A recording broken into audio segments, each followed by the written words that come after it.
sahabat profesi keselamatan di Indonesia.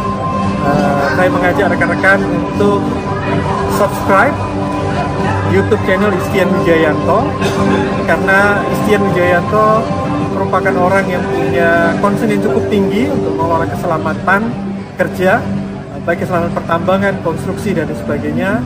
Videonya sangat inspiratif, sangat menarik, dan sangat memberi manfaat buat kita semua. Ayo kita subscribe. Thank you. Bismillahirrahmanirrahim. Assalamualaikum warahmatullahi wabarakatuh. Sobat Safety, bulan K3 telah tiba. Peringatan di tanggal 12 Januari sampai 12 Februari tahun 2025. Tema bulan K3 kali ini adalah penguatan kapasitas sumber daya manusia dalam mendukung penerapan sistem manajemen keselamatan pertambangan untuk meningkatkan produktivitas. Untuk mendukung tema tersebut, maka kita harus kreatif dan inovatif dalam menjalankan event bulan K3 ini. Beberapa ide seperti mengasah keterampilan, merencanakan tugas berisiko tinggi untuk memudahkan K3 sampai pembelajaran kecelakaan tambang yang pernah terjadi. Berikut kami sharingkan 16 ide untuk lomba bulan K3 kali ini. Yang pertama adalah upacara. Upacara ini wajib kita lakukan biasanya secara umum mendengarkan pidato K3 yang diisi oleh pimpinan perusahaan, PKTT, PJO ataupun juga project manager, membacakan arahan dari KAID, membacakan arahan dari Menaker sesuai dengan tujuan agenda bulan K3 ini. Yang kedua, kita bisa lakukan seminar untuk karyawan dengan tematik tentunya sesuai dengan isu safety terbaru, regulasi ataupun juga FID melibatkan karyawan. Sharing best practice, kemudian BIMTEK untuk melibatkan instansi pemerintah, contohnya Minerba, Naker gitu ya. Kita bisa mengundang dengan menjalankan BIMTEK investigasi kecelakaan. Kemudian seminar kesehatan dengan menghadirkan praktisi kesehatan. Contohnya adalah dengan tema pencegahan KAPTK atau kejadian akibat penyakit tenaga kerja. Nah, tentunya seminar kita bisa juga adakan untuk keluarga karyawan seperti edukasi makanan sehat, olahraga untuk keluarga gitu ya, termasuk edukasi peran pasangan dalam menjaga kebugaran. Kita bisa libatkan manajemen, psikolog, dan juga ustadz untuk berdekatan secara spiritual. Nah, yang ketiga, kita bisa lakukan kampanye keselamatan berkendara dengan subjek karyawan, baik itu driver, operator, alat berat, ya. Kemudian pengawas, manajemen, termasuk keluarga karyawan di sekitar kita, termasuk masyarakat sekitar tambang. Event kita bisa lakukan dengan melibatkan trainer defensive driving, kepolisian, ataupun juga trainer alat berat supaya bisa bekerja dengan aman. Kita berikan hadiah yang menarik seperti helm, termasuk juga APAR. Nah, yang keempat adalah lomba emergency response atau secara umum dikenal dengan rescue challenge. Contoh yang kita bisa lombakan dalam hal ini adalah high angle rescue, motor vehicle accident, confined space fire, ataupun juga mud rescue. Tujuannya adalah untuk meningkatkan pemahaman, pengetahuan, penanganan keadaan darurat, termasuk uji ketangkasan petugas emergency response di setiap departemen ataupun juga kontraktor. Lomba ini menjadi gengsi tersendiri untuk peningkatan kinerja dan juga emergency response antar kontraktor.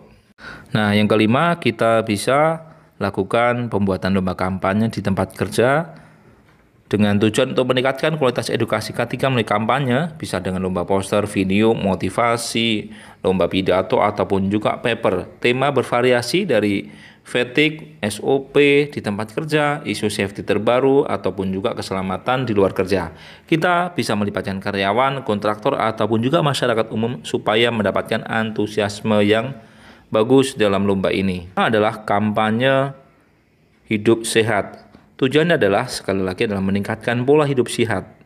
Kita bisa lakukan kampanye pola makan sehat, pola tidur, dan juga kita bisa libatkan dokter perusahaan, para medis ya, dengan media IG, YouTube, membuat buletin kesehatan yang kita bagikan kepada karyawan dan juga keluarganya. Nah, yang keenam, kita bisa lakukan agenda lomba cerdas cermat. Ini adalah juga gengsi tersendiri untuk melatih pengetahuan tentang emergency response, kesehatan, keselamatan lalu lintas, lingkungan, regulasi safety, isu safety, peringatan hari K3, termasuk implementasi prosedur bekerja di area kerja kita. Nah, yang ketujuh, kita bisa agendakan lomba olahraga seperti jalan sehat, fun bike, sepak bola, ataupun badminton. Namun kita harus paham, ini ada potensi cedera saat event olahraga. Maka mitigasinya kita juga harus clear seperti kotak P3K, paramedis, tandu, dan alat emergensi lainnya. Untuk jalan sehat, kita juga harus melakukan survei jalan sehat, izin keramaian, pemanasan sebelum olahraga, informasi penanganan keadaan darurat ataupun jika cedera gitu ya, panduan jalan dan jalur untuk jalan sehat, air mineral, dan juga pos emergensi. Tentunya untuk olahraga yang berisiko tinggi, kita perlu filter dari aspek kondisi kesehatan karyawan supaya tidak muncul bahaya baru yang berpotensi kolaps saat kompetisi olahraga dilaksanakan. Yang kedelapan adalah dengan donor darah. Kita bisa bekerja sama dengan PNI dengan menyebarkan informasi donor darah tentang waktu dan target personil di setiap tempat kerja kita. Bisa kita libatkan di seluruh karyawan, divisi, departemen, ataupun juga di kontraktor kita. Nah, yang kesembilan, untuk memastikan good manning practice terpenuhi, kita bisa melakukan lomba housekeeping, baik itu antar pit, antar workshop, antar office, ataupun juga antar warehouse.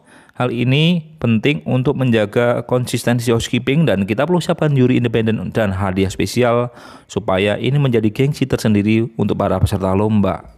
Nah, yang ke-10, kita bisa melakukan pembuatan lomba inovasi K3 seperti improvement berbasis digitalisasi, melibatkan proses rekayasa desain berbasis safety, termasuk juga implementasi program safety unggulan baik di divisi kontraktor ya, termasuk juga melibatkan individu ataupun juga karyawan kita secara personal. Kita bisa melakukan fokus grup diskusi, melibatkan manajemen, pengawas, dan juga karyawan gitu ya, supaya apa? Menurunkan insiden yang repetitif gitu ya. Nah, step secara simpel kita bisa tampilkan analisis insiden secara komprehensif, tampilkan program K3 gitu ya, membuat grup diskusi dalam beberapa kelompok kecil, presentasikan rencana improvement dari perwakilan kelompok FGD, buat komitmen letter antara tim improvement dan manajemen, kawal program K3 yang sudah dikomitmenkan, serta evaluasi berkala agar program kita semakin efektif dan tepat sasaran. Yang ke-12, kita bisa melakukan internal audit di tempat kerja kita untuk menjaga apa? Proses kerja berjalan dengan aman, kinerja K3 dan bisnis ini bisa konsisten atau berkesinambungan dan juga meningkatkan kepatuhan terhadap regulasi pemerintah ataupun juga secara sistem. Event ini kita bisa lakukan audit pencegahan kecelakaan fatal, audit cedera jari, termasuk sistem manajemen keselamatan kerja yang dipakai oleh organisasi atau tempat kerja kita. Nah, yang ke-13, kita bisa menggunakan event ini dengan membuat klinik konsultasi K3, siapkan ruang khusus gitu ya, buka kliniknya untuk event mingguan misalkan, buatlah jadwal konsultasi dan komunikasi dengan siapkan praktisi baik itu safety, technical, ataupun juga praktisi kesehatan. Jangan lupa menginformasikan kepada karyawan dan juga kontraktor supaya ajang ini menjadi ajang sharing knowledge dan konsultasi untuk peningkatan kinerja K3 secara berkelanjutan. Yang ke-14, kita bisa membentuk komite khusus ya investigasi kecelakaan dengan tujuan menjaga komitmen manajemen untuk mengawasi jalannya investigasi agar sesuai dengan pakemnya dan juga rekomendasi kecelakaan ini sesuai dengan case-nya. Memastikan pelaksanaan investigasi ini dan memantau investigasi baik itu kecelakaan kerja ataupun kecelakaan tambang. Sehingga diharapkan ini bisa mencegah kecelakaan berulang serta memberikan masukan kepada manajemen untuk peningkatan kinerja K3 secara berkelanjutan.